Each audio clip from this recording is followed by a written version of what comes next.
का द्योतक रहता है। आकलन करने का मतलब आप किसी चीज को ग्रास्प कैसे करते हैं, ग्रास्पिंग पावर जो रहती है वो बुध दिखाता है। तो सामने वाला का इंटेंशन कैसा है, क्योंकि हर बार प्रेम विवाह मतलब हर बार जब प्रेम संबंध होते हैं उस समय में जरूरी नहीं है कि इंटेंशन सही हो। अब ये जो बुध है इसका एक और काम क्या है, एक और ये क्या करता है कि ये जो अगर ये चंद्र और शुक्र को अगर दूषित करे बुध, तो चंद्र और शुक्र का जैसे मैंने आपको बताया भावनाओं का कारक, प्रणय का कारक। अब ये जो प्रणय का कारक है, ये जो प्रणय है ये एक शुद्ध भावना रहती है, मतलब प्योर प्योर लव रहता है वो। तो ये शुद्ध भावना को बुध दूषित करता है। वैसे ही चंद्र का जो भावनाओं का कारक है, मतलब चंद्र और शुक्र इनके रिलेशन में जो इनके संबंध से जो शुद्ध प्रेम की भावना जागृत होती है, अगर बुध दूषित रहता है, उन दोनों को दूषित कर रहा होता है, तो उसमें वो शुद्धता नहीं रहती, जिसको हम एक शुद्धता बोलते हैं, वो नहीं रहता। मतलब ये और ज्यादा दूसरी तरफ ले जाता है जातक को। आप लोगों को ध्यान में आया होगा, दूसरी तरफ ले जाता है, इसका अर्थ क्या हुआ, शुद्ध शुद्ध प्रेम और दूसरे प्रकार का प्रेम, इसमें ये बुध काम करेगा। वॉइस है क्या? आप लोगों को सुनाई नहीं दे रहा है क्या? बरं, ठीक है, एक मिनिट। हाँ, ये थोड़ा वाढवते आवाज। अभी मैं, देखिए अब आ रहा है क्या? आ रहा है ना? अब इसके अलावा शनि और केतु, ये जो नैसर्गिक पापग्रह हैं, ये भी आपको नैसर्गिक पापग्रह जो है ये भी प्रेम विवाह में एक अलग प्रकार का इनका महत्व है। क्योंकि शनि और केतु, शनि क्या है, नैसर्गिक पापग्रह है, विलंब का कारक है। शनि भी कुछ बातों में रूढ़ि प्रधान रहता है, उसके कारण वो इन सब चीजों को विरोध करेगा। और केतु जो है ये गुप्तता दिखाता है। गुप्त गुप्त मतलब कोई भी चीज को गुप्त रखने का काम केतु करता है। मतलब जहां पे गुप्त प्रेम प्रकरण रहता है वहां पे केतु का आप देखेंगे इन्वॉल्वमेंट। फिर यह तो हुए ग्रह। ग्रहों का मैंने शॉर्ट में आप लोगों को बताया कि ग्रहों का कैसा हम देखने वाले हैं आगे जाके। अब हम देखेंगे कि स्थान, यहाँ पे स्थान का क्या है, मतलब अभी तक हमने ग्रह देखे, हम स्थान देखेंगे कि प्रेम विवाह में कौन से स्थान देखना चाहिए। तो प्रेम विवाह के लिए जो प्रमुख भाव है, प्रमुख भाव और गौण भाव, मतलब प्राइमरी हाउसेस और सेकेंडरी हाउसेस। तो प्राइमरी हाउसेस में आएगा पंचम भाव, सप्तम भाव और लग्न। और गौण भाव मतलब सेकेंडरी हाउस में आएगा द्वितीय, एकादश, तृतीय और नवम। ये मतलब ये सेकेंडरी हो जाएंगे। और पहले आ रहेगा पंचम भाव, सप्तम भाव, लग्न। अब पंचम भाव जो है, पंचम भाव आप लोगों को जैसे सबको मालूम है कि पंचम भाव ये प्रणय और आकर्षण का स्थान है।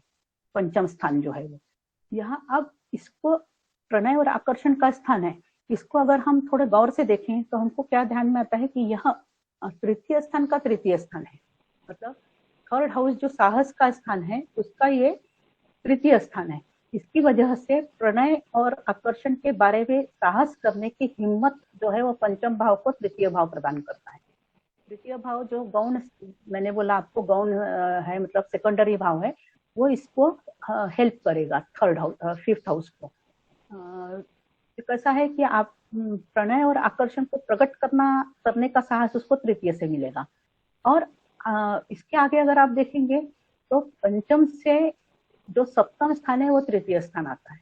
मतलब ये जो साहस किया है इसने, उसका साहस की परिणति विवाह में होगी या नहीं ये सप्तम स्थान डिसाइड करेगा। ऐसा है, जातक ने तृतीय स्थान की मदद से पंचम स्थान का आकर्षण को प्रकट किया, परंतु ये आकर्षण और प्रणय का प्रकटीकरण तो हुआ, परंतु उसका विवाह में वो तब्दील होगा कि नहीं, विवाह में उसका अंतर्भाव होगा कि नहीं, यह जो है ये सप्तम स्थान डिसाइड करेगा। सप्तम स्थान जो विवाह का स्थान है, ये संभावना बढ़ाएगा परिणति, मतलब विवाह में परिणति होने की। इसके कारण सप्तम स्थान और पंचमेश और सप्तमेश ये दोनों स्थान अगर एक दूसरे से संबंधित, शुभ संबंधित होंगे तो ही विवाह जो है, प्रेम प्रेम जो है वो विवाह में परिणित होगा। पंचम स्थान और सप्तम स्थान का शुभ संबंध होना जरूरी है। पंचमेश सप्तमेश इन दोनों का, या फिर पंचम स्थान सप्तम स्थान। ये हमने पंचम स्थान को देखा। सप्तम स्थान जो दूसरा प्राइमरी हाउस है, ये विवाह का स्थान है, इसलिए ये महत्वपूर्ण है ही कि जैसे मैंने अभी आपको बताया कि पंचम का तृतीय है, तो पंचम का पराक्रम विवाह में तब्दील होने वाला है या नहीं का निर्णय इस स्थान पर निर्भर करता है। अब ये स्थान पे क्यों निर्भर करता है सप्तम स्थान पे? वो इसलिए निर्भर करता है क्योंकि आप देखिए कि कोई भी इच्छा पूर्ति का स्थान रहता है एकादश स्थान। हमारी इच्छा पूरी होगी या नहीं, इच्छा पूर्ति का स्थान हम 11वें हाउस से, मतलब लाभ स्थान से, हम एकादश स्थान से इच्छा पूर्ति का स्थान देखते हैं।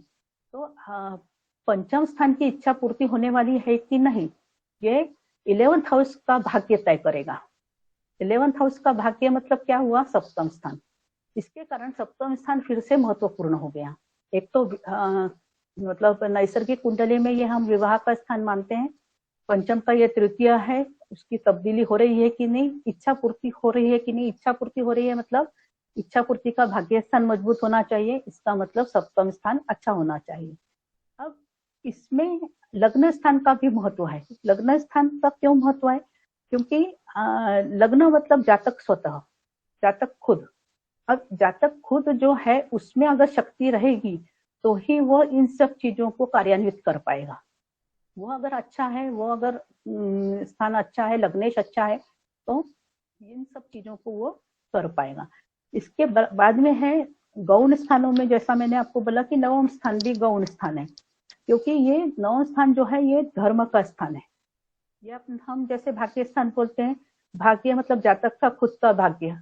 तो विवाह अच्छा हुआ तो भाग्य अच्छा है। भाग्य का स्थान है, ये अगर दूषित है, ये अगर इसमें कुछ प्रॉब्लम आ रहा है, तो धर्म का स्थान होने की वजह से जाति के बाहर शादी होना, मतलब अंतरजातीय विवाह जिसको हम बोलेंगे, अंतरजातीय विवाह होना, इसको हम कह सकते हैं कि अगर नवम स्थान दूषित हो रहा हो, नवमेश भी दूषित हो रहा हो तो भी ऐसा होगा।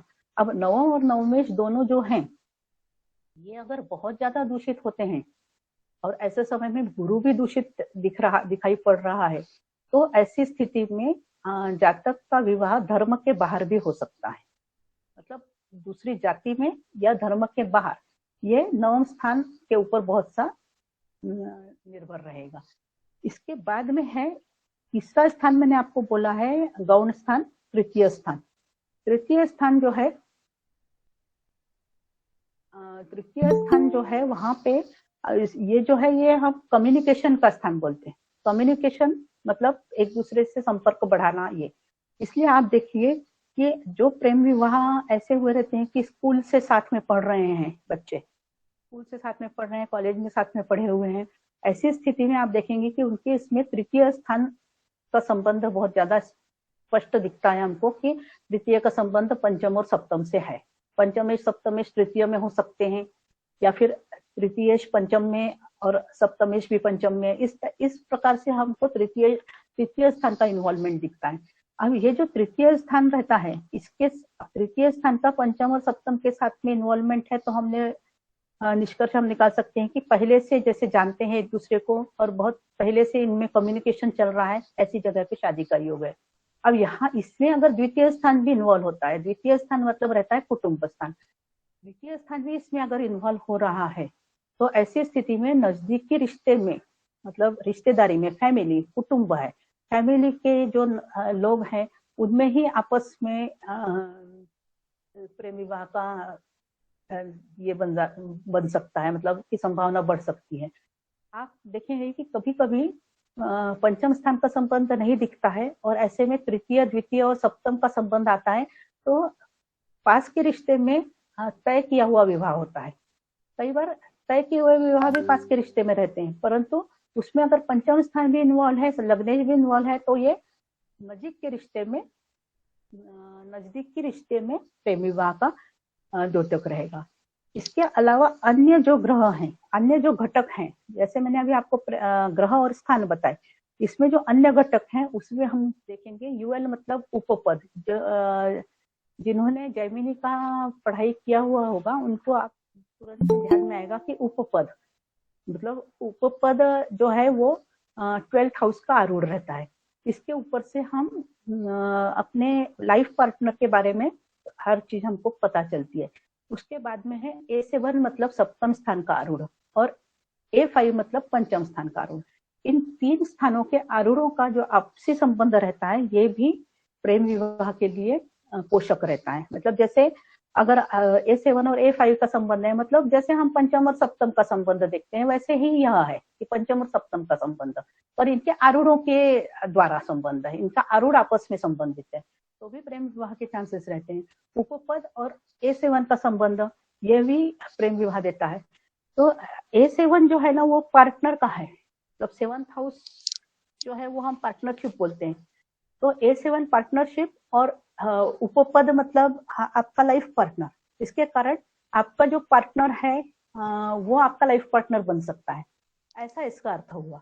तो इस तरीके से आप देखेंगे कि हमको हम प्रेम विवाह के बारे में हमने स्थान और ये देखे, परंतु अब इसमें एक और है बात कि जैसा मैंने आपको बोला कि पंचम और सप्तम स्वामियों का संबंध, ये संबंध कैसा होगा, तो ये संबंध 3-4 प्रकार से हो सकता है। क्या मतलब, ये तो युति हो सकती है इनकी, या इनका परिवर्तन हो सकता है, या फिर एक दृष्टि से संबंध बन सकता है। मतलब जरूरी नहीं है कि हर जगह हमें पंचम और सप्तम, पंचमेश सप्तमेश की युति ही दिखाई दे। इनके संबंध इनके युति के अलावा परिवर्तन से या दृष्टि से भी बन सकते हैं। और चंद्रमा का भी पंचम सप्तम या शुक्र से संबंधित हो तो प्रेम विवाह संभव है। शुक्र जो नैसर्गिक कलत्र कारक है, यह भी प्रेम विवाह के लिए उद्दीप्त करता है। अगर पंचम स्थान में शुक्र उपस्थित है तो प्रणय का कारक प्रणय स्थान में, तो ये भावनाओं को उद्दीप्त पक्का करेगा। अब यहाँ आप देखिए कि शुक्र चंद्र युति ये प्रेम विवाह में अक्सर देखी जाती है, मतलब इनका रोल बहुत ज्यादा है। परंतु आप एक बात ये ध्यान में रखिए कि चंद्र और शुक्र युति, इस युति को जब भी हम देखते हैं तो हमको इसको बहुत सावधानी से देखना आवश्यक है, क्योंकि यहाँ पे क्या होता है कि शुक्र और चंद्र युति हो रही है, इसका मतलब शुक्र चंद्र को बहुत संभावना है कि पक्ष बल नहीं होगा, क्योंकि जैसा आप सबको जानते हैं कि शुक्र और रवि बहुत ज्यादा दूर दूर नहीं जा सकते। रवि के पास चंद्र का होना मतलब पक्ष बल न मिलना चंद्र को, इसके कारण ऐसी युति बहुत बार दूषित हो सकती है। बहुत संभावना ये युति दूषित रहने की रह सकती है। इनका ये युति कौन से अंशों पे हो रही है, इसके अनुसार आपको आप मतलब समझ सकते हैं कि नवमांश पे भी इनकी युति है क्या। अगर यह एक ही नवमांश में रहते हैं, क्योंकि ग्रहों युति में हम कैसे 7 अंश का डिफरेंस ग्राह्य धरते हैं। पूर्ण युति मतलब एक ही अंश के ऊपर दोनों ग्रह रहना। अब एक ही अंश के ऊपर अगर दोनों ग्रह रहते हैं तो वो नवमांश में इकट्ठे ही एक ही नवमांश में आएंगे। तो ऐसी स्थिति में अगर चंद्र शुक्र युति मूल कुंडली मतलब नेटल कुंडली में बिगड़ रही होगी, तो आप तुरंत उसको नवमांश कुंडली में जज कीजिए, या कौन से किसी भी हालत में हमको नवमांश कुंडली ये देखनी ही है। यहाँ पे अगर ये चंद्र शुक्र युति होगा, क्यों ऐसा हो रहा है? हाँ, ये जो चंद्र शुक्र युति है, ये चंद्र शुक्र युति अगर दूषित हो रही है और उसको अगर बुध दूषित कर रहा है क्या, ये हमें देखना महत्व का है। यहाँ पे आप देखिए कि नवमांश कुंडली में आप देखिए कि चंद्र शुक्र युति है, उसके ऊपर अगर गुरु की दृष्टि आ रही है, गुरु उसको प्रोटेक्ट कर रहा है, तो इनका जो युति का जो परिणाम है वो ज्यादा मतलब शुभ परिणाम देने की तरफ ज्यादा अंतर रहेगा उसका इंटेंशन। चंद्र शुक्र युति बुध से अगर दूषित हो रही होगी नवमांश कुंडली में, तो ये निगेटिव इस युति के निगेटिव फल ज्यादा अनुभव में आएंगे। चंद्र शुक्र युति मूल कुंडली में कौन से स्थान में हो रही है, कौन से राशि में हो रही है, इसका बहुत ज्यादा महत्व है। इसके अलावा अगर शुक्र के आगे हो रहा है चंद्र, या चंद्र मतलब यह भी देखना आपके लिए महत्व रहेगा कि चंद्र शुक्र के आगे है या शुक्र के पीछे है, और रवि की पोजीशन उस समय में कहाँ पे है, क्योंकि रवि जो है वो इस चंद्र शुक्र युति में रवि का बहुत महत्व है। ये इन दोनों के बीच में अगर रवि आता है, चंद्र और शुक्र के बीच में अगर रवि आता है, तो ऐसी स्थिति में कई बार हमें शुक्र के फल जो है वो अच्छे नहीं मिलते। ठीक है। अब ये युति, इनके सहयोग के लिए आप बुध का ज्यादा इफेक्ट आ रहा है इसके ऊपर के गुरु का आ रहा है, इसके अनुसार आप इस युति का फल कैसे मिलने वाला है ये बता सकते हैं। इन सब के अलावा आपको लग्नेश और लग्न का सहयोग भी देखना पड़ेगा कि लग्नेश और लग्न का सहयोग पंचम और सप्तम को हो रहा है क्या। तो पंचम और सप्तम का संबंध अगर हो रहा होगा तो यह नवमांश कुंडली में भी देखना जरूरी है। और पुरुष की कुंडली में आपको शुक्र को प्रधानता दीजिए और स्त्री की कुंडली में मंगल को प्रधानता दीजिए। अब इन दोनों के इसमें आकर्षण, एक दूसरे के प्रति आकर्षण के को देखने के लिए आप लड़के का शुक्र और लड़की का मंगल, इनकी राशियां देखिए, इनके स्थान देखिए, ये कैसे हैं। यह अगर नवपंचम योग बना रहे हैं, शुभ योग बना रहे हैं, तो इन दोनों की बॉन्डिंग अच्छी है, ऐसा हम समझ सकते हैं। मतलब इनका प्रेम विवाह सफल होने के चांसेस ज्यादा रहेंगे कि मंगल, लड़की का मंगल और लड़के का शुक्र। वैसे ही पंचम और सप्तम, इसको भी आप क्रॉस चेक करके देख सकते हैं। इसको भी आप एक दूसरे के दोनों लड़का लड़की की कुंडली में देख सकते हैं। ये प्रेम विवाह सफल होगा कि नहीं, इसके लिए हमको देखने की जरूरत पड़ सकती है। अब यहाँ पे आप स्वजातीय है या पर जातीय हो रहा है विवाह। अब अगर नवमेश और नवम शुभ स्थिति में है, प्रेम विवाह के योग बन रहे हैं, नवमेश नवम शुभ स्थिति में है, तो आप कह सकते हैं कि स्वजातीय प्रेम विवाह की संभावना बन रही है। और इसमें नवमेश और नवम शुभ है, मतलब घर का विरोध होने के चांसेस कम हो जाते हैं। ऐसे इसमें घर वालों का विरोध होने वाला है, ये संभावना कब बढ़ती है, जब ये जो शुक्र चंद्र युति है या शुक्र है पंचमेश सप्तमेश युति है, इनको जब राहु का संबंध इन सबसे आता है, तब उस समय में घर का विरोध बढ़ने की संभावना बढ़ जाती है। क्योंकि राहु जो है वो परंपरा के विरुद्ध दे रहा है। इसका मतलब नवम स्थान जो बिगड़ रहा है वो जो सामाजिक जो रूढ़ियां है उसको तोड़ने की कोशिश हो रही है। तो ऐसी स्थिति में घर वालों का विरोध होना साहजिक स्वाभाविक है। यह स्वाभाविक विरोध हो सकता है और इसमें फिर और भी अन्य अड़चने आने की संभावना बढ़ सकती है यदि राहु शनि और रवि ये जो तीन ग्रह है, ये इनको हम बोलते हैं सेपरेट करने वाले ग्रह, सेपरेटिंग ये हैं प्लैनेट्स। इनका उपयोग आप कहाँ पे कर सकते हैं? इनका उपयोग सिर्फ प्रेम विवाह में ही नहीं, इनका उपयोग विवाह के अन्य प्रकारों में भी आप कीजिए। कि अगर सप्तम स्थान सप्तमेश, इनके ऊपर अगर इन तीन ग्रहों का प्रभाव ज्यादा आ रहा होगा तो ये सेपरेट करने, मतलब विवाह से पृथकता देने का प्रयत्न करेगा। ये पृथकतावादी ग्रह हैं, पृथकता प्रदान करने वाले ग्रह हैं। इनको सप्तम के ऊपर अगर प्रभाव है तो सब उससे विवाह में पृथकता आएगी। अगर अन्य स्थानों पे है उनका प्रभाव तो वो जिस स्थान पर से हम जो चीजें देखते हैं उसमें पृथकता की संभावना बढ़ जाती है। ये इसलिए शनि, राहु और रवि, इनका आपको स्थिति देखना बहुत जरूरी रहती है। और अगर नवमेश और गुरु दोनों भी दूषित रहें, नवमेश और गुरु, नवमेश गुरु तीनों भी दूषित हैं, तो ऐसी स्थिति में अंतरधर्मीय विवाह होने के चांसेस बढ़ जाते हैं। इसके अलावा आपको गुरु और सूर्य, मतलब गुरु और रवि, ये दोनों ग्रह अगर पंचम में रहते हैं, पंचम स्थान में, तब जातक खुद की मर्जी से विवाह करने की संभावना बहुत ज्यादा रहती है। अब अन्य ग्रहों की स्थिति अगर प्रेम विवाह को पोषण दे रही होगी तो ऐसी स्थिति में प्रेम विवाह होगा। क्योंकि गुरु और सूर्य पंचम में ये प्रणय का स्थान है, इसका गुरु का जो दृष्टि है वो लग्न पे भी आएगी, मतलब लग्न भी मजबूत हो रहा है। तो निर्णय मैडम गुरु और कौन सा ग्रह? गुरु और रवि। आवाज नहीं आ रहा है क्या? बीच में मैडम ना ये हो रहा है तो क्लियर नहीं। अच्छा, आवाज नहीं आ रहा मैडम, पर कई लोगों को नहीं आ रहा है क्या, कि सभी को नहीं आ रहा है?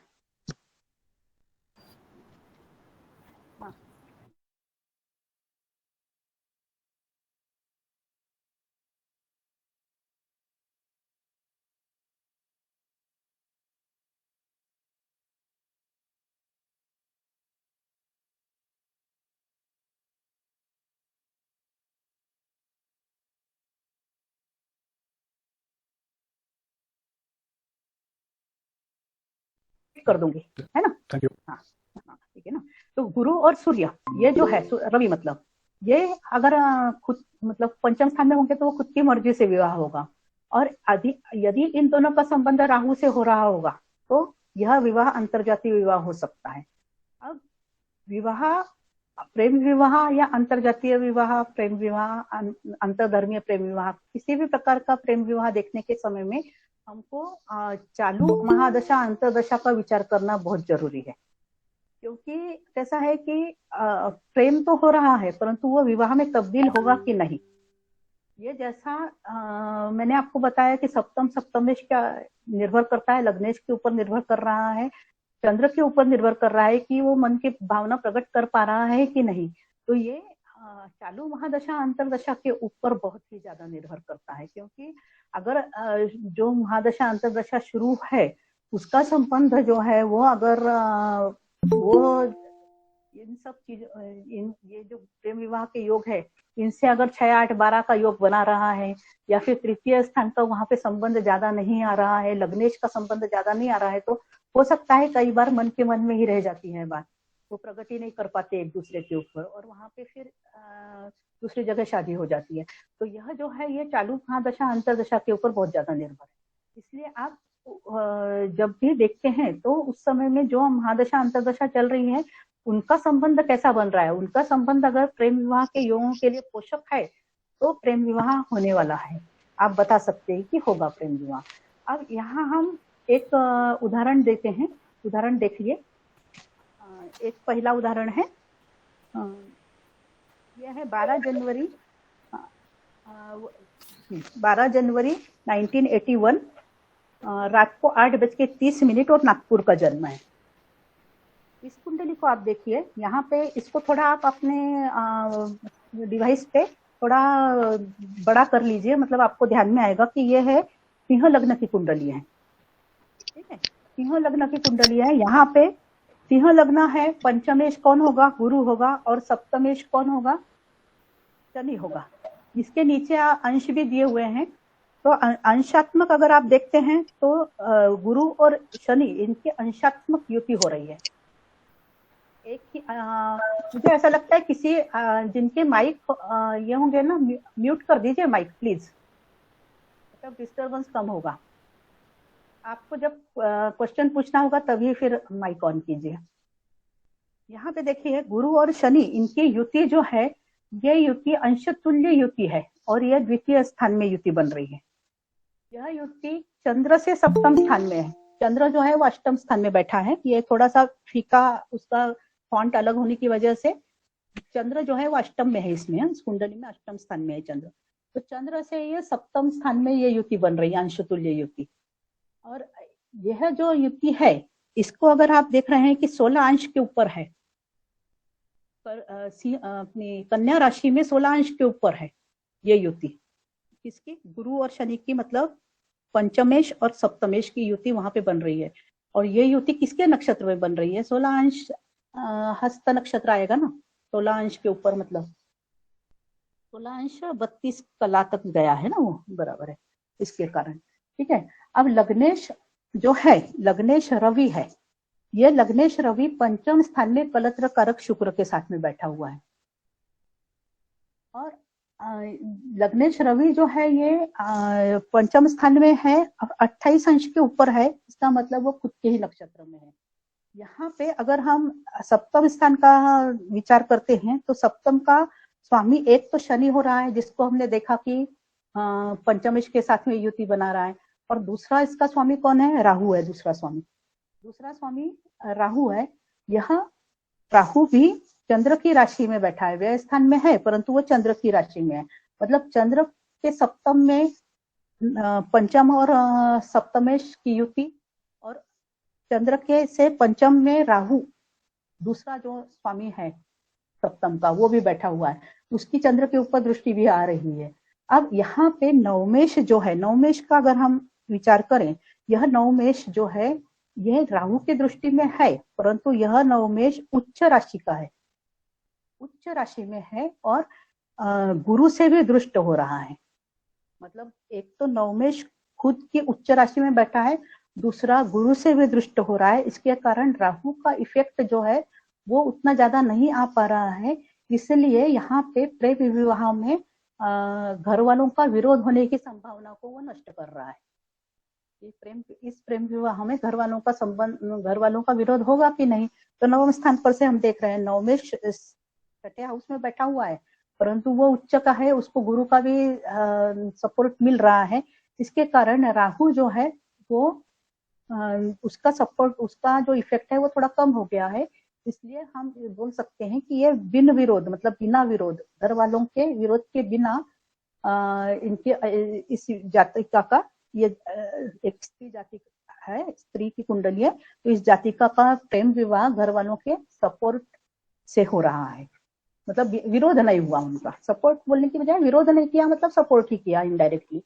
अब दूसरा एक उदाहरण देखिए, दूसरा उसी के नीचे एक है, सेकंड है, ये भी एक फीमेल ही है, लड़की मतलब स्त्री जातक ही है। इसका है 31 मार्च 60 और 132, मतलब ये 30 और 31 के बीच की रात आ रही है और नागपुर का जन्म है। यहाँ पे आप देखेंगे तो पंचमेश जो है वो कौन है, पंचमेश मंगल है और सप्तमेश बुध है। पंचमेश सप्तमेश ये दोनों भी तृतीय स्थान में युति है इन दोनों की। और वहां पे कौन है, वहां पे और कलत्र कारक शुक्र है। ये तृतीय स्थान में युति बना रहा है पंचमेश सप्तमेश। और तृतीयेश की स्थिति अगर हम देखें तो तृतीयेश लग्न में बैठा है और वो तृतीयेश की तृतीय स्थान पे दृष्टि आ रही है, लग्नेश के साथ में है, वो लग्नेश लग्न में है। अब ऐसी स्थिति में देखिए, मैंने आपको जो बताया था कि तृतीय स्थान कम्युनिकेशन का स्थान है, यहाँ पे पंचमेश सप्तमेश कलत्र कारक साथ में है। तो स्कूल से मतलब करीब मिडिल स्कूल से साथ में पढ़े हुए और इतने सालों की इनकी मैत्री थी, इन्होंने और बहुत पहले से, मतलब 5वीं 6वीं से साथ में पढ़े हुए। उसके बाद में फिर दोनों ने अलग अलग ग्रेजुएशन किया, मतलब दोनों इकट्ठे एक ही कॉलेज में नहीं थे, मतलब सिर्फ स्कूल तक की मैत्री थी। उसके बाद में इन्होंने उसको जारी रखा और इसकी शादी हुई वहां पे। दोनों का प्रोफेशन अलग अलग है, दोनों के कॉलेज का जो ये था डिग्री जो है वो दोनों की अलग अलग है, परंतु स्कूल की मैत्री को इन्होंने इतने सालों तक जिंदा रखा और उसके बाद में प्रेम विवाह हुआ इनका और सफल प्रेम विवाह है। तो यहाँ पे तृतीय स्थान का जो महत्व है, तृतीय स्थान के महत्व के कारण से आप देखिए, और गुरु को आप देखिए, गुरु की परिस्थिति कैसी है। गुरु खुद मूल त्रिकोण राशि में है, उसकी 5, 7 और 9 इन स्थानों पर दृष्टि आ रही है। इसके कारण स्वजातीय विवाह है। ये स्वजातीय विवाह घर वालों की मर्जी से हुआ, घर वालों को बहुत पहले से ही पता था कि ये यहीं पे शादी होने वाली है, सहपाठी से ही इसका विवाह हुआ। अब ये प्रेम विवाह में जब ये तो हमने अभी देखे कि इनका विवाह सफल हो रहा है, प्रेम विवाह हो गया, परंतु अगर प्रेम प्रकरण है और वो सफल नहीं हो रहा है, मतलब विवाह हुआ ही नहीं, ऐसी स्थिति में क्या होता है, ऐसी स्थिति में आप देखेंगे कि पंचम और सप्तम का जो संबंध रहता है वो कमजोर रहता है। पंचम का जो प्रेम है वो विवाह के रूप में सफल नहीं हो पाता जब सप्तम कमजोर रहता है। और यहाँ ऐसी स्थिति में चंद्र और शुक्र की युति भी बुध से दूषित पाई गई और जो महादशा अंतरदशा चलती है वो इन प्रेम विवाह के योगों के खिलाफ रहती है। ऐसी स्थिति में प्रेम प्रकरण विवाह तक नहीं जा पाते। इसमें चंद्र का कमजोर होना बहुत जरूरी हो जाता है, क्योंकि समय पे जो ऐसा है कि प्रेम प्रकरण आगे जाके विवाह में तब्दील कब नहीं होते, जब उन दोनों में से एक कोई बैकफुट पे जाता है। तो जिसका चंद्र कमजोर होगा, जिसका लग्नेश कमजोर होगा, जिसका तृतीयेश कमजोर होगा, वो नहीं जा पाएगा, वो मतलब बैकफुट पे जाएगा वो। तो यहाँ पे जब घर वालों का प्रभुत्व ज्यादा रहेगा उसके ऊपर कब प्रभुत्व ज्यादा रहेगा, जब उसका लग्न कमजोर रहेगा, जब उसका चंद्र कमजोर रहेगा। मतलब वो जातक खुद में साहस नहीं जुटा पाएगा कि घर वालों के विरोध में जा पाए।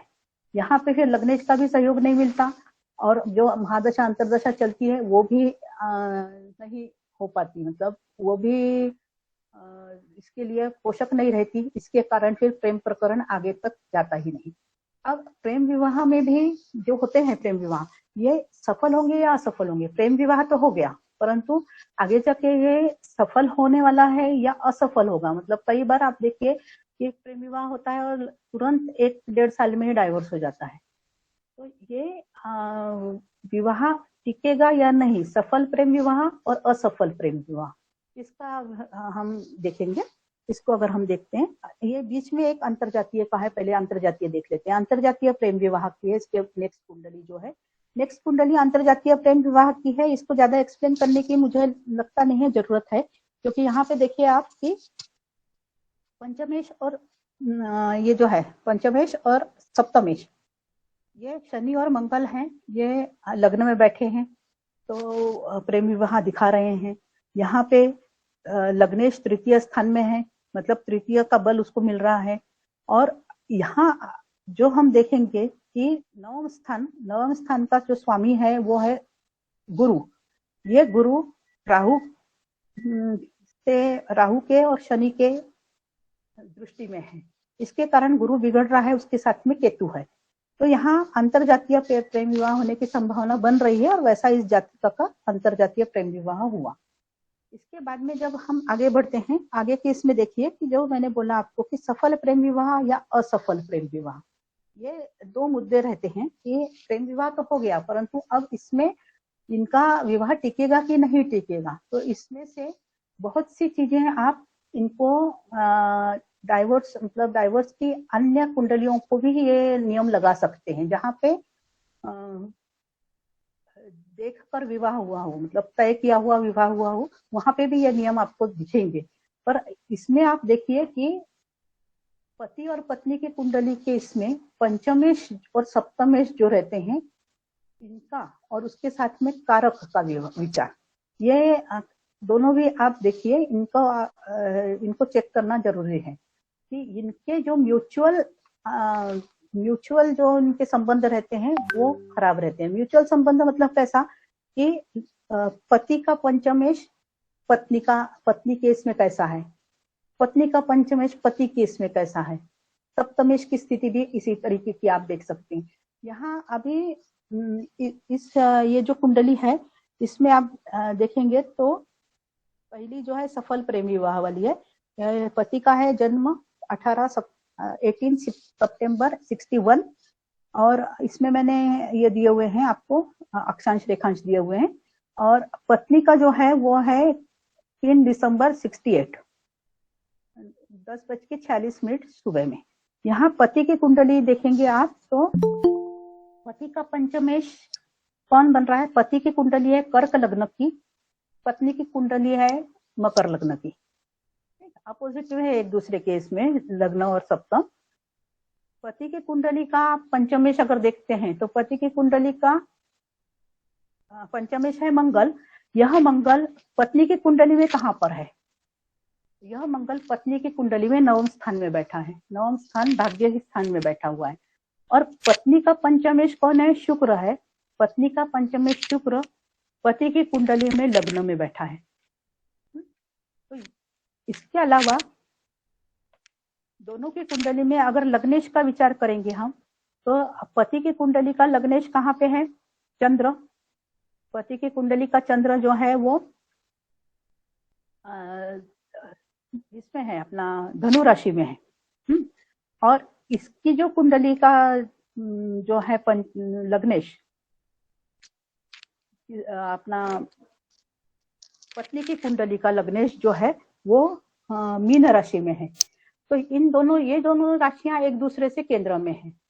प्रेम विवाह के इसमें एक और योग रहता है जैसा कि चंद्र और शुक्र की युति जैसी मैंने आपको बताई, वैसे ही चंद्र अगर केंद्र में सप्तमेश के साथ में रहे, या चंद्र और केंद्र या त्रिकोण में अगर सप्तमेश के साथ में रहेगा तो भी प्रेम विवाह के योग बनते हैं।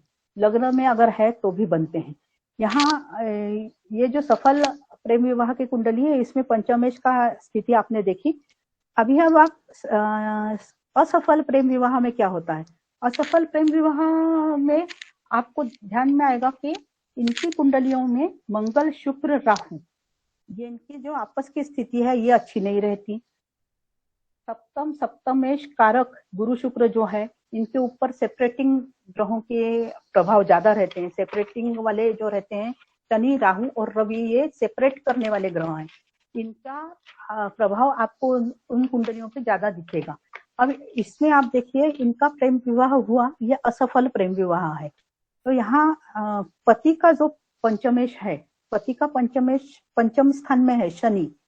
ये शनि पत्नी की कुंडली में देखिए कैसा है। पत्नी की कुंडली में वो हालांकि केंद्र में है, परंतु वो नीच राशि में है, मेष राशि में है शनि यहाँ का। ठीक है। एक और बात है कि जैसे आपने जो सुना होगा कि कारको भावनाशः, ये वाला आपने डिक्टम सुना होगा। तो ये शुक्र की स्थिति जो है वो D1 कुंडली मतलब नेटल कुंडली में सप्तम में, या फिर नवमांश कुंडली में सप्तम में विवाह सौख्य के लिए अच्छी नहीं मानी जाती। वैवाहिक सौख्य में कुछ तो भी उसमें कुछ ना कुछ प्रॉब्लम पक्का रहता है।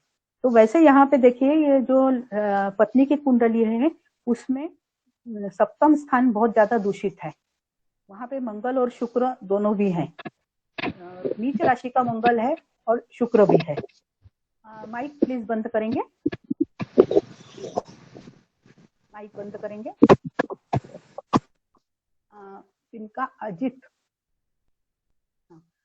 और यहाँ पे सप्तम जो स्थान है पत्नी की कुंडली में, वहां पे सूर्य भी है। ये जो सूर्य है ये उसकी कुंडली में क्या दिखा रहा है, उसके कुंडली में, पत्नी की कुंडली में वो अष्टमेश है। वैसे भी सप्तम स्थान में सूर्य अच्छा नहीं समझा जाता, और इस कुंडली के लिए तो पर्टिकुलरली वो अष्टमेश सप्तम में बैठा हुआ है। यह जो चीजें हैं ये बहुत ज्यादा मतलब उसके सप्तम स्थान को दूषित कर रही है। और पति का जो पंचमेश यहाँ पे हुआ और पत्नी का पंचमेश अगर आप देखते हैं तो पत्नी का जो पंचमेश है वो पति के कुंडली में अच्छी जगह पे बैठा है, परंतु वो नीच राशि के सूर्य के साथ में है, और उसको बुध भी उसके साथ में बैठा हुआ है। इसके कारण आप इन दोनों का विवाह जो है वो प्रेम विवाह हुआ, परंतु ज्यादा दिनों तक नहीं चला। ये असफल प्रेम विवाह है इसमें। तो इंटरकास्ट मैरिज और अंतरधर्मीय और अंतरजातीय प्रेम विवाह सफल या ये होने वाला, इनके बारे में मैंने आपको अभी बताया। किसी को कोई क्वेश्चंस होंगे तो प्लीज पूछ लीजिए। हस्बैंड की डेट ऑफ बर्थ और डिटेल्स नहीं मिल रही, इसमें दिख नहीं रहा है असफल में क्या? हाँ बताती हूँ। हाँ 9 नवंबर मतलब 9/11/62 और टाइम 4:20 AM और 76 E1 और 20 and 40। और पत्नी का नागपुर का जन्म है, पत्नी का नागपुर का जन्म 28/7/68 और 18:55 मतलब शाम को 6:55। और उसके पहले वाले जो थे उसका भी नोट किया क्या आपने? ले लिया, वो मिल गया। Thank you. आगे कुछ क्वेश्चंस है क्या आपको? मैडम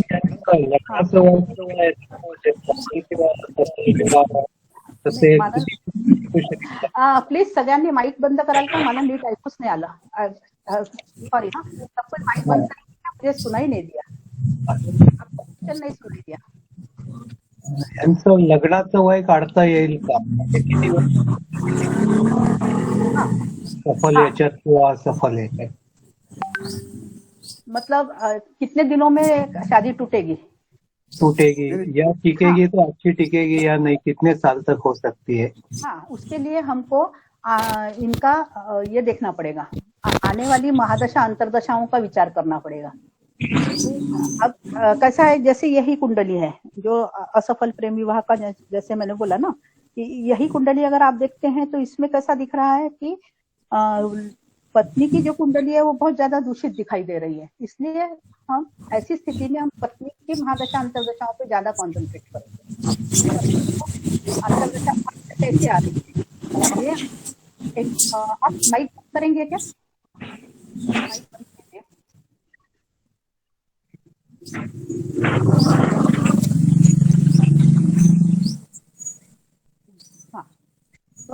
महादशा अंतरदशाओं का संबंध, यहाँ पे सप्तम स्थान जो है वो विवाह का स्थान है, ठीक है।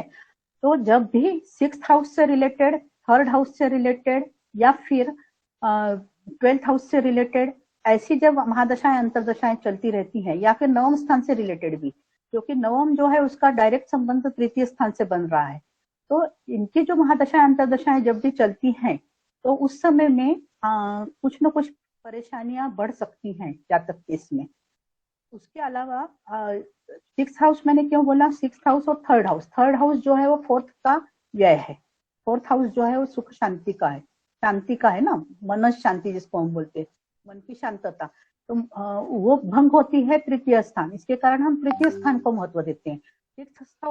6th हाउस क्यों लिया हमने, सप्तम का व्यय है, मतलब यहाँ पे सप्तम स्थान को वो कुछ तो कुछ प्रमाण में प्रॉब्लम देने वाला है।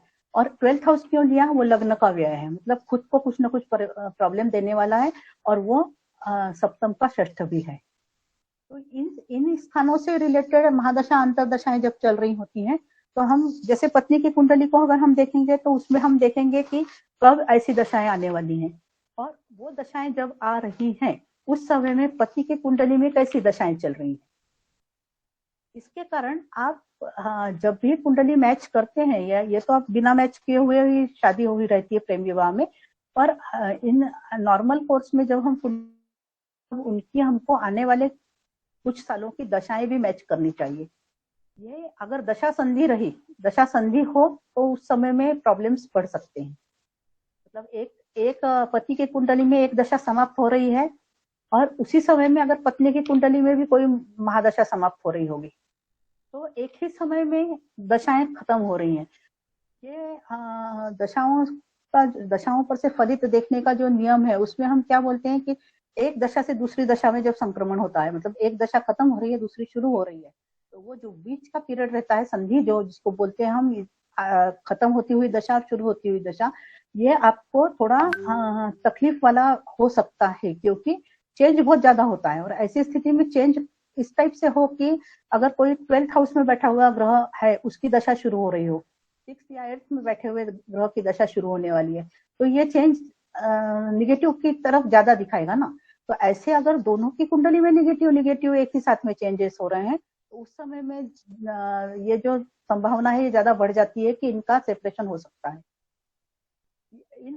इस कुंडली में अभी आप देखेंगे तो इसमें अगर लेडी की कुंडली आप देखते हैं तो उसमें लग्नेश जो है वो भी कमजोर है, 4th हाउस में है हालांकि, पर कमजोर है वो भी।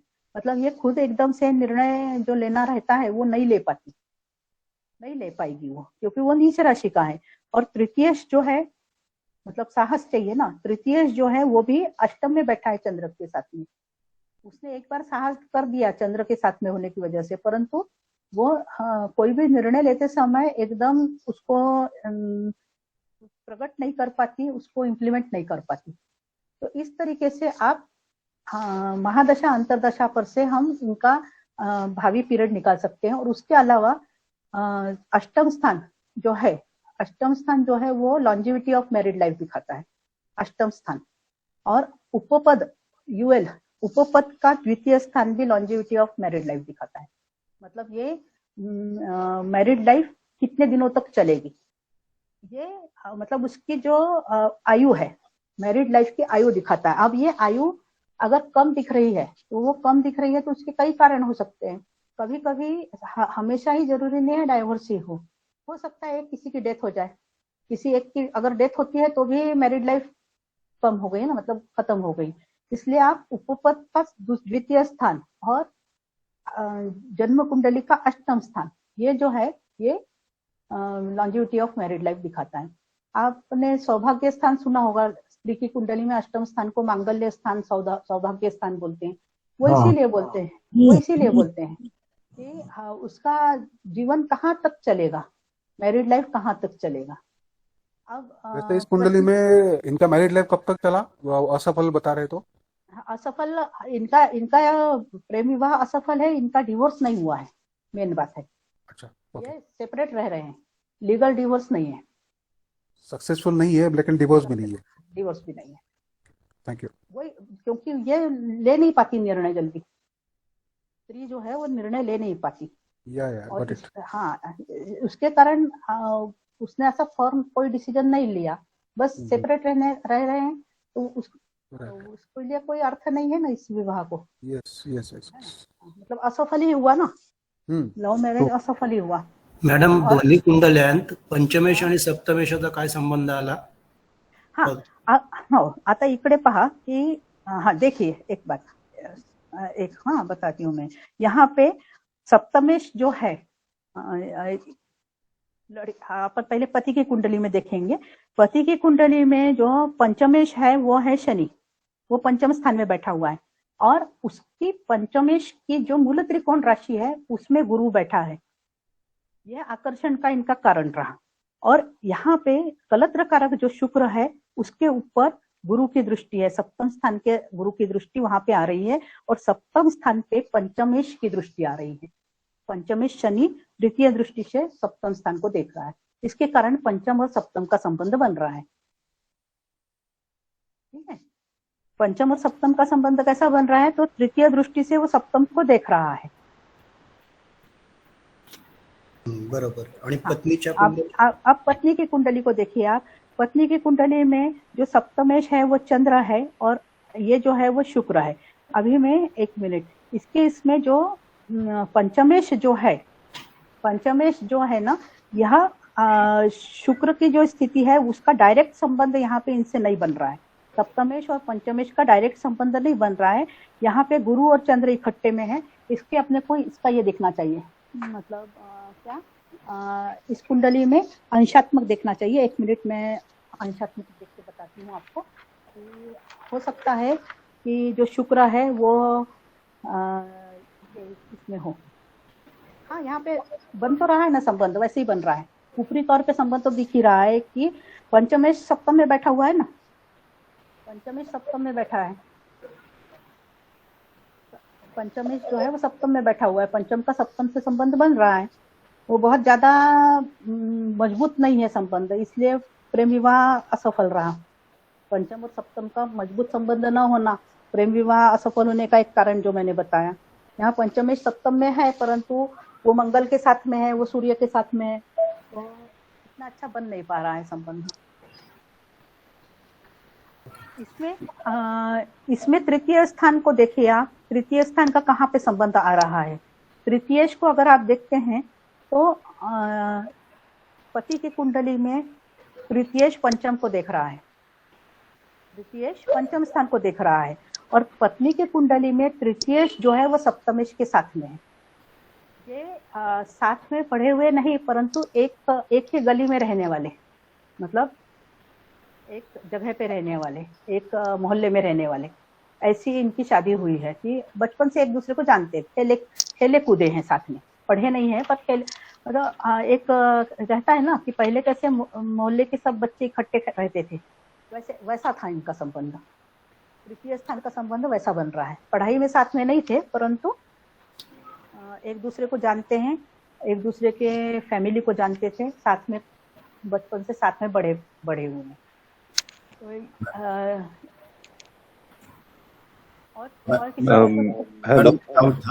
मॅडम आपल्याला परफेक्ट सांगता येईल का की आंतरजातीय होईल की आंतरधर्मीय विवाह होईल, ते परफेक्ट सांगता येईल का आपल्याला? आंतरजातीय होईल की अंतरधर्मीय होईल? हो, त्याच्यामध्ये एक मिनट, हाँ मैं आपको हिंदी में बताती हूँ कि आपने मराठी में पूछा। यहाँ पे अंतरजातीय और अंतरधर्मीय, इसमें राहु का रोल बहुत ज्यादा रहता है। अगर ये राहु जो है ये नवम स्थान को दूषित कर रहा है, गुरु को दूषित कर रहा है, ठीक है, नवम स्थान को भी दूषित कर रहा है, गुरु को भी दूषित कर रहा है, कलत्र कारक शुक्र को भी दूषित कर रहा है। ऐसी स्थिति में परधर्मीय मतलब सप्तमेश के साथ में अगर राहु है, वो नवम स्थान को भी दूषित कर रहा है, गुरु को भी दूषित कर रहा है, तो ऐसी स्थिति में परधर्मीय विवाह के चांसेस ज्यादा रहते हैं। परजातीय में नवम स्थान इतना ज्यादा दूषित नहीं रहता, नवम स्थान या गुरु, इसमें से एक ही फैक्टर आपको दूषित दिखेगा, जिसमें थोड़ा सा डिफरेंस है कास्ट में, इंटर कास्ट मैरिज जिसको बोलेंगे हम। और इंटर रिलीजन में नवम स्थान मतलब धर्म का स्थान, गुरु मतलब धर्म का कारक, और यहाँ पे शनि के कारण भी बिगड़ता है, शनि और राहु की वजह से। तो परधर्मीय हो सकता है।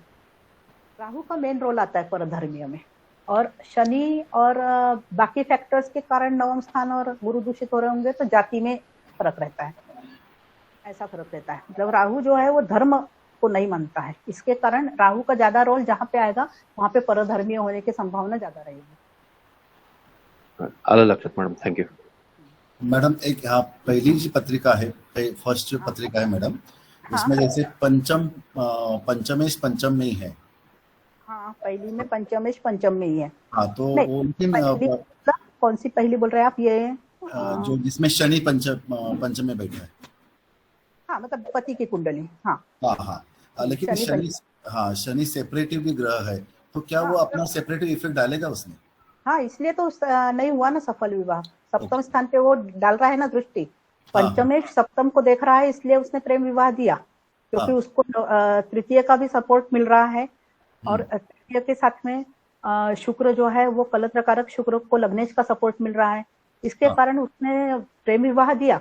परंतु सेपरेटिंग इफेक्ट होने की वजह से गुरु सप्तमेश जो है, सप्तमेश षष्ठ में होने की वजह से व्यय में गया ना सप्तमेश खुद के स्थान पे, उसके कारण सेपरेशन दिखा रहा है। और राहु की भी नवम दृष्टि आ रही है सप्तम पे, उसके कारण सप्तम स्थान से रिलेटेड जो चीजें है उसमें सेपरेशन दिखा रहा है वो, मतलब विवाह होने के बाद में सेपरेशन दिख रहा है।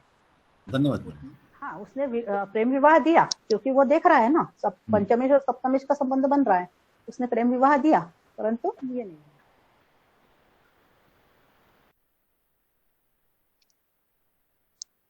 ठीक है, चित्रा मैडम।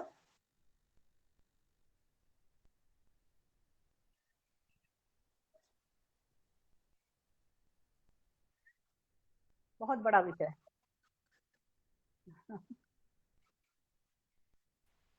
हाँ मैडम, नहीं नेटवर्क तो है, मैं सुन रहा हूँ।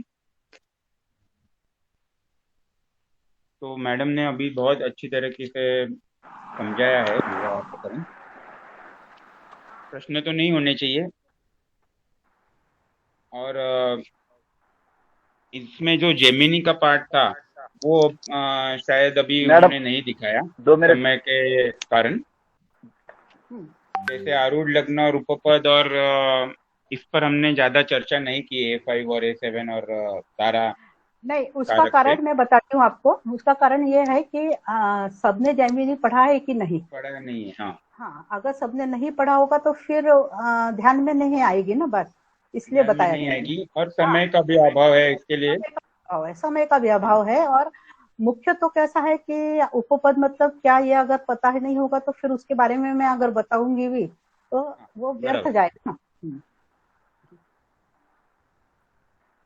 तो इस कारण हम लोग ये भी सोच रहे आपने हैं, जो बोला ये महादशा अगर केतु की चालू होती है तो ये ज्यादा दिखेगा कि डिवोर्स होते हैं? नहीं, ऐसा जरूरी नहीं है कोई भी। हाँ नहीं, ऐसा जरूरी नहीं है कि केतु की महादशा रहेगी तो डिवोर्स ज्यादा होंगे। केतु कहाँ पे है उसके ऊपर निर्भर करेगा, और केतु कैसा है, कैसी पोजीशन है केतु की। डिवोर्स होने के लिए हाँ, केतु अगर कुटुंब स्थान में सप्तम में, तो उनके मेरे को बहुत सारी पत्रिकाएं मिली कि उनका डिवोर्स ही होता है। अभी एक 48 में डिवोर्स हुआ है, किसका 52 में डिवोर्स होने के बाद में उनका कोर्ट कचहरी हो गया, तो उनको ये क्या बोलते हैं अपनी पोर्टगी बोलते हैं उसको, उसका जो भी खर्चा है वो देना ही पड़ता है। नहीं, वो द्वितीय स्थान होने की वजह से, क्योंकि वो द्वितीय स्थान सप्तम स्थान का अष्टम स्थान है, मतलब विवाह की समाप्ति है, वहां पे विवाह समाप्त हो रहा है। ऐसे लोगों में द्वितीय स्थान में, चतुर्थ स्थान में और सप्तम स्थान में मेरे को केतु मिला। बराबर है ना, क्योंकि कैसा है महादशा या गोचर से भी ऐसा राहु केतु दिखा।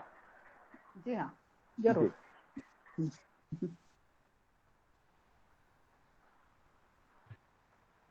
ठीक है फिर, क्योंकि ये अभी ये 90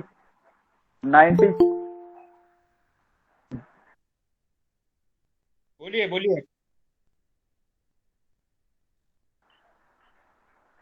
90 क्या? नहीं, आवाज नहीं आ रहा है। मेरा आवाज आ रहा है ना मैडम? अभी ये 90 से लेके जितनी पत्रिका है मैम 70%, मैम 2 मिनट मैम, अभी 90 से लेके जितनी पत्रिकाएं मिल रही है हमको, तो 70% लव मैरिज ही मिल रहा है, और 30% डिवोर्स ही हो रहा है उनका। हेलो, अभी 7% तो डिवोर्स के सब लेडीज वापस आए वाले बच्चे हैं जो कोरोना में शादी हुई उनकी।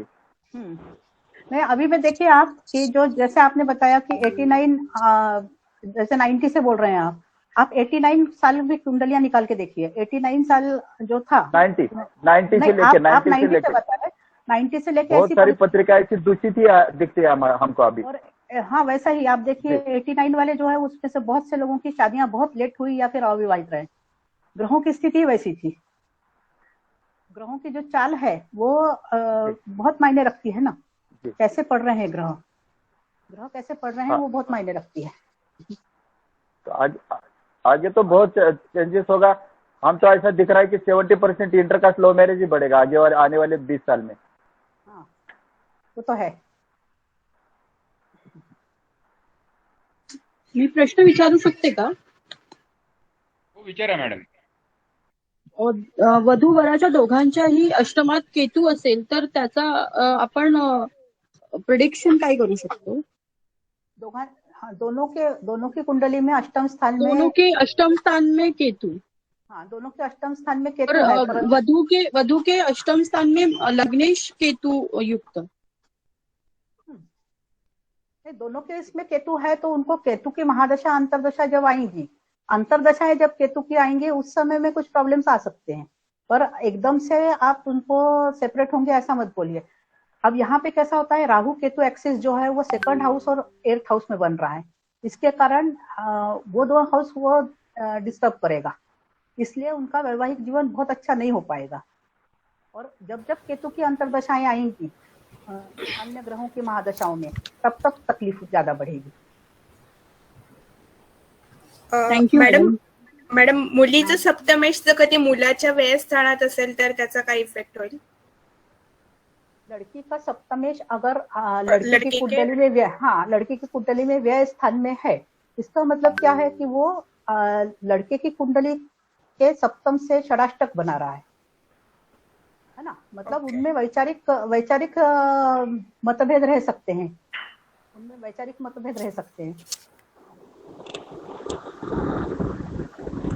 Hello ma'am. हाँ, हेलो। हाँ, या पत्रिकेमध्ये पतीच्या पत्रिकेमध्ये द्वितीय स्थानामध्ये सूर्य शुक्रची युती आहे।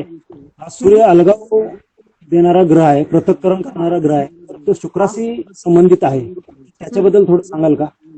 हाँ, यहाँ पे जो 2nd हाउस में मैंने बताया ना आपको कि जैसे 2nd हाउस में देखेंगे आप तो शुक्र खुद की राशि में है, त्रिकोण राशि में है। ये माइक बंद कीजिए प्लीज, माइक बंद कीजिए।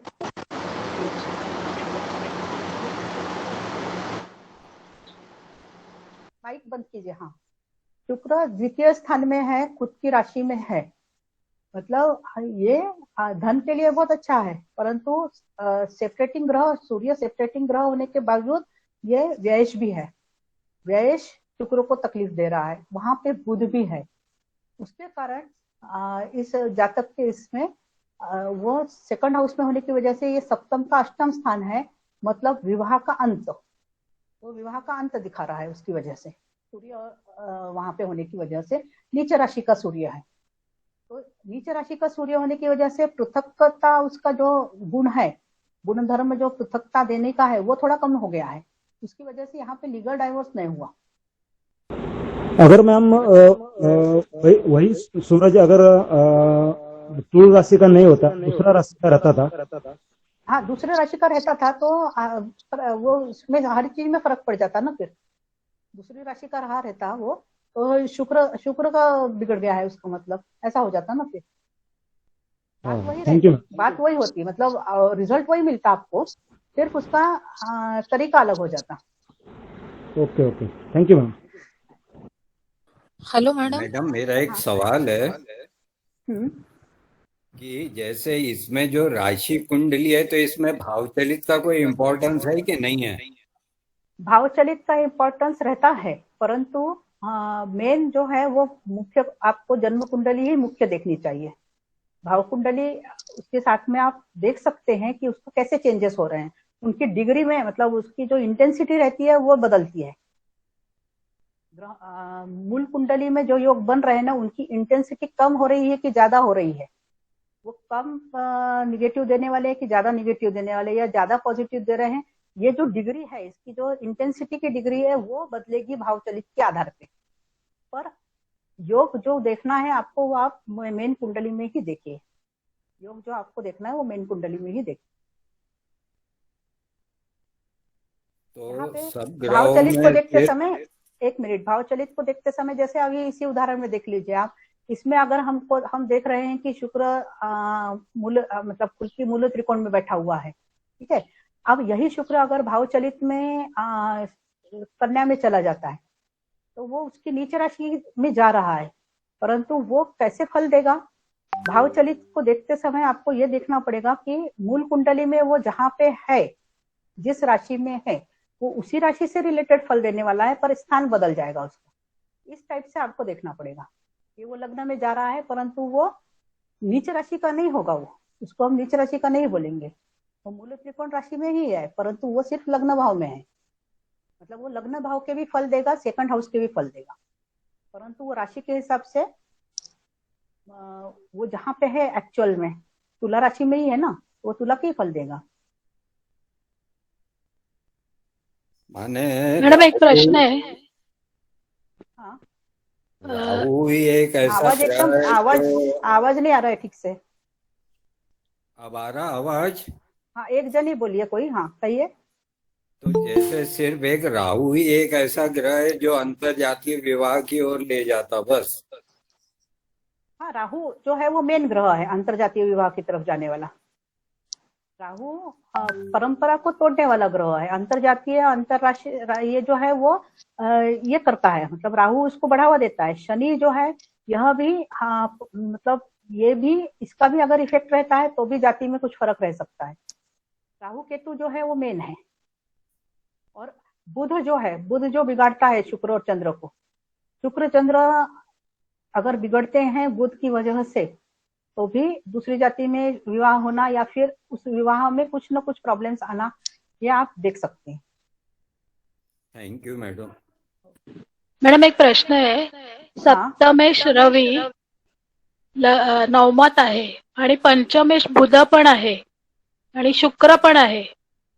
रवी सप्तमेश आणि शुक्राची युती आहे, तर काय होईल? म्हणजे प्रेम विवाह के चांसेस ज्यादा रहेंगे ना, नवम स्थान में होने पण की वजह से। रवी नीचेच आहे, पण शुक्राने नीचभंग केलाय त्याचा तिकडे। हाँ, तो प्रेम विवाह के चांसेस ज्यादा बढ़ जाते हैं ना, पंचमी सप्तमी नवम में प्रेम विवाह का ही योग है। पण तो विवाह टिकेल का? म्हणजे नहीं, वो टिकना जो है वो उनके बाकी के ग्रहों की स्थिति और कौन सी महादशाएं उसको आने वाली हैं, वो अगर सपोर्टिव आती है तो फिर टिकेगा विवाह। ओके, समय में थैंक यू। आपको ऊपर भी दिखना पड़ेगा। Thank you, welcome. Hello madam, आता तुम्ही म्हणालात की द्वितीय स्थान अष्टम स्थान हे राहू केतू ऍक्सिसवर आलंय तर प्रॉब्लेम होतो। मग द्वितीय स्थानामध्ये जर केतू वृश्चिकेचा आला तर आपण त्याबद्दल काय म्हणू शकतो? केतु अगर वृश्चिक का द्वितीय स्थान में है तो वो खुद के स्थान में है ना, वृश्चिक का एक मालक है, वो क्यों खराब देगा फल? हाँ, म्हणजे चांगलं तेच इंटेंसिटी कम हो जाएगी खराब फल की। हा, तेच तसंच विचारायचं होतं, कारण ते राहू आणि केतू दोन्ही चांगले होतात ना। हो, बराबर है। ठीक है, थँक्यू मॅडम, थँक्यू। अच्छा, ओके। अविनाश सर, रुकेंगे आप? कोई और प्रश्न है क्या?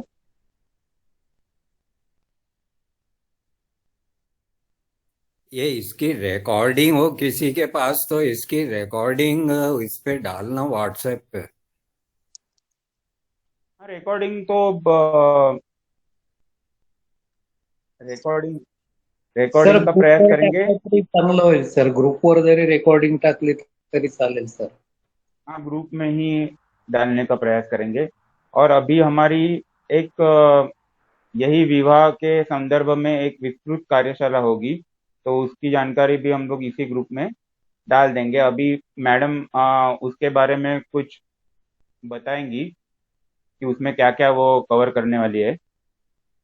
विवाह के संबंधी सभी टॉपिक्स को हम लोग कवर करेंगे। ये टॉपिक बहुत कम लोग लेते हैं सर। ये टॉपिक बहुत एस्ट्रोलॉजर कम लेते हैं ये टॉपिक। इसको बहुत जरूरी है अभी के जमाने में। ये टॉपिक हमेशा लेना बहुत जरूरी है सर। अभी हमने एक बार ये कार्यशाला की थी, लेकिन हमेशा होना ही मराठी खुल के होना चाहिए। हाँ, मैं तो बोलता हूं। मराठी में की थी। एक बार ये कार्यशाला की थी, मराठी में हुई थी, अभी हिंदी में कर रहे हैं। और मैडम के पास कुंडलियों का खजाना है, तो ऐसा होता नहीं कि कभी भी एक कुंडली कोई रिपीट हो जाती है। उनके पास अलग अलग कुंडलियां आती रहती है, तो वो समय समय पर वो कुंडलियों को दिखाते रहती है। तो जिन्होंने भी अगर पहले भी कार्यशाला की रहेगी तो नए एग्जाम्पल्स और नई कुंडलियां तो देखने को मिलेगी। और इसके साथ हम लोग जो भी नोट्स रहते हैं वो पीडीएफ फॉर्मेट में वो ग्रुप में प्रोवाइड करते हैं। और उसका सिलेबस क्या रहेगा वो मैडम अभी आपको बता देगी। इस बात में हम विवाह का जो है, विवाह के बारे में हर एस्पेक्ट को ले सकते हैं ना, अलग अलग तरीके से। तो वो डिसाइड कर लेंगे सर अपन कि कैसे लेना है। मतलब स्टेप बाय स्टेप जाना पड़ेगा ना। पहले तो विवाह का योग है कि नहीं है, कि अविवाहित रहेगा, मतलब ऐसे स्टेप से जाना पड़ेगा कि विवाह योग है या नहीं है। अगर नहीं है तो बात ठीक है, परंतु अगर है तो फिर वो उसका नेक्स्ट स्टेप रहेगा कि कहाँ का मिलने वाला लड़का, कैसा मिलेगा, किस दिशा से मिलेगा, कैसा रहेगा। उसके बाद में विवाह कब होगा, फिर उसके बाद में ये टिकेगा कि नहीं विवाह। बीच में मैचिंग का एक पार्ट रहेगा कि कुंडली मैच हो रही है कि नहीं। उसके बाद में विवाह में कुछ प्रॉब्लम तो नहीं ना आएंगे। ये सब चीजें अनेक प्रकार है उसमें। गुण मेलन जो करना है वो कैसे करना है, मैचिंग कैसे करना है। तो ये जो चीजें हैं उसमें सिर्फ हम गुण मिला के नहीं देखते, उसमें बाकी चीजें भी देखना पड़ती है कि वो आपस में मिल। Hello madam. हेलो मैडम, मला आज पहिल्यांदाच लिंक मिळाली आहे, तर मला ऍड व्हायचं असेल तर काय करावं लागेल? वैसे तुम्ही या ग्रुप मध्ये आहात ना? हो, ग्रुप मध्ये नाही आता मला जो नवीन ऍड व्हायचंय मला दुसऱ्या ग्रुपने मला हे लिंक पाठवली होती। नाही, पण मग त्या लिंकनी तुम्ही आमच्या ग्रुपमध्ये ऍड झालात की नाही व्हॉट्सअप ग्रुपमध्ये? आज तर पहिला तर मला दुसऱ्या ग्रुपवरून आता आलेली तुमची लिंक, तर मी आज ओपन केली तर मला समजलंय आजचं। अच्छा, ही लिंक मिळाली तुम्हाला, पण ग्रुपमध्ये तुम्ही आला नाही असं म्हणतो? हा, तुम्हाला ग्रुपमध्ये यायचंय। ग्रुपमध्ये यायचंय ना, तर मग माझ्या नंबरवर मेसेज पाठवा, मी तुम्हाला ऍड करतो। तुमचा नंबर मला मिळेल का? एक मिनिट, नंबर लिहून घ्या तुम्ही। एक मिनिट, नंबर लिहून घ्या तुम्ही। तुमचा नंबर सांगता का सर? 9892580039 80039 नंबर एकदा सांगतो। 98 नंबर सांगा। 9892580039। हा बरोबर। तुम्ही मला एक फक्त मेसेज पाठवा, 80039। हा नंबर, ठीक आहे। काय नाव आहे सर तुमचं? अविनाश। अविनाश, ठीक आहे सर। तुम्हाला आम्ही त्या ग्रुपमध्ये ऍड करू आणि तुम्हाला पुढच्या कार्यशाळेची माहिती तिथे मिळून जाईल। चालेल सर।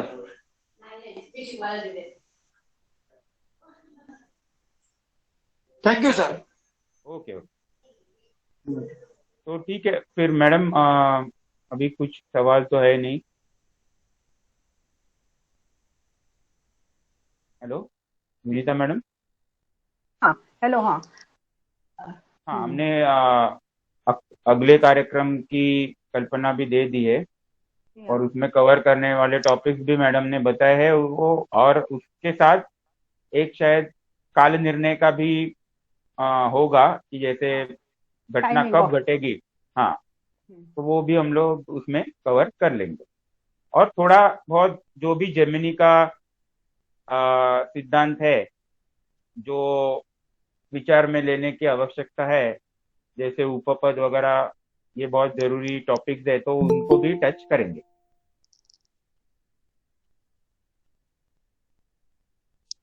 धन्यवाद मैडम। वेलकम। धन्यवाद madam. Thank you so much madam.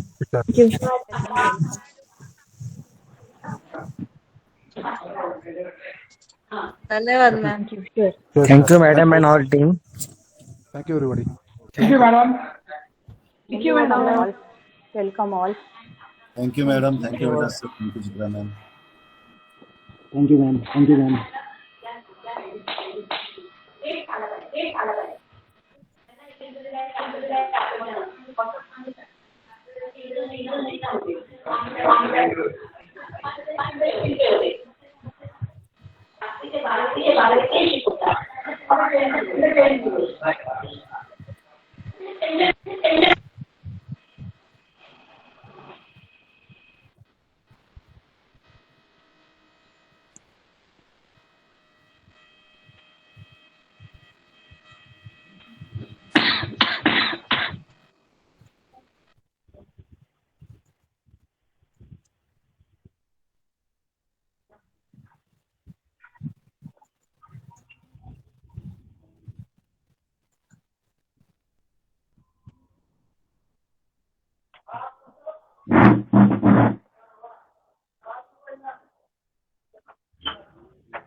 Hello. तू जेवण तू जेवण का